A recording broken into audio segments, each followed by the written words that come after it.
নার্সারিটা কি আমরা কিন্তু অনেকে জানতাম না। নার্সারি কি এবং নার্সারি পরিচর্যা বিষয়ে সবকিছু জেনেছি। বিসমিল্লাহির রহমানির রহিম। আমি নিশাত আফরিন রাহি, মেহেরপুর ডিস্ট্রিক্ট, গাংনী উপজেলা আমার বাসা। ধন্যবাদ জানাই কৃষি বিপণন মেহেরপুর অধিদপ্তরকে, মেহেরপুর অফিসকে, যারা আমাকে এখানে প্রশিক্ষণে পাঠিয়েছে। এজন্য আমি অসংখ্য ধন্যবাদ জানাই। এখানে আমরা অন দ্য জব প্রশিক্ষণের নার্সারিতে আমাদের যে নার্সারি ব্যবসা ব্যবস্থাপনাতে যে প্রশিক্ষণটা হচ্ছে, আমরা এখানে 12 দিন ব্যাপী নার্সারির উপরে প্রশিক্ষণ নিচ্ছি। নার্সারিটা কি আমরা কিন্তু অনেকে জানতাম না।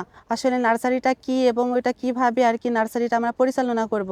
টোটাল আমরা নার্সারি কি এবং নার্সারি পরিচর্যা বিষয়ে সবকিছু জেনেছি। বিশেষ করে সবথেকে ভালো লেগেছে যে আমরা মাটি ছাড়া সিডলিং ট্রেতে কোকোপিটের মাধ্যমে আমরা যে চারা উৎপাদন করবে, আর অনেক কিছু এখানে শিখেছি। তার মধ্যে ভার্মি কম্পোস্ট আমরা কিভাবে তৈরি করতে পারবো, এটা আমরা A to Z সবকিছু জেনেছি। কলমের বিস্তারিত আমরা জানতে পেরেছি।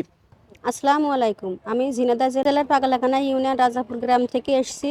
আমার আসার মাধ্যমটা হলো কৃষি বিপণন অধিদপ্তর থেকে। এখানে এসে আমরা নার্সারিতে কাজ শিখেছি, যে নার্সারি কিভাবে তৈরি করতে হবে, সেখানে কি কি কাজগুলো আছে সেগুলো কিভাবে করতে হয় আমরা হাতে কলমে শিখেছি। আসসালামু আলাইকুম।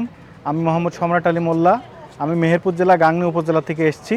আমি পার্টনার প্রকল্পের আওতায় ড্যামের বাস্তবায়নে এবং জনতা ইঞ্জিনিয়ারিংয়ের সহায়তায় নার্সারি বিষয়ক কর্মশালাতে এসেছি। এখান থেকে আমি উদ্যোক্তা হওয়ার জন্য আমার প্রশিক্ষণ নিয়েছি এবং আমি বাসায় গিয়ে আমি বড় একজন উদ্যোক্তা হতে চাই এবং কৃষি হাবের মাধ্যমে কৃষকদের সেবা করতে চাই।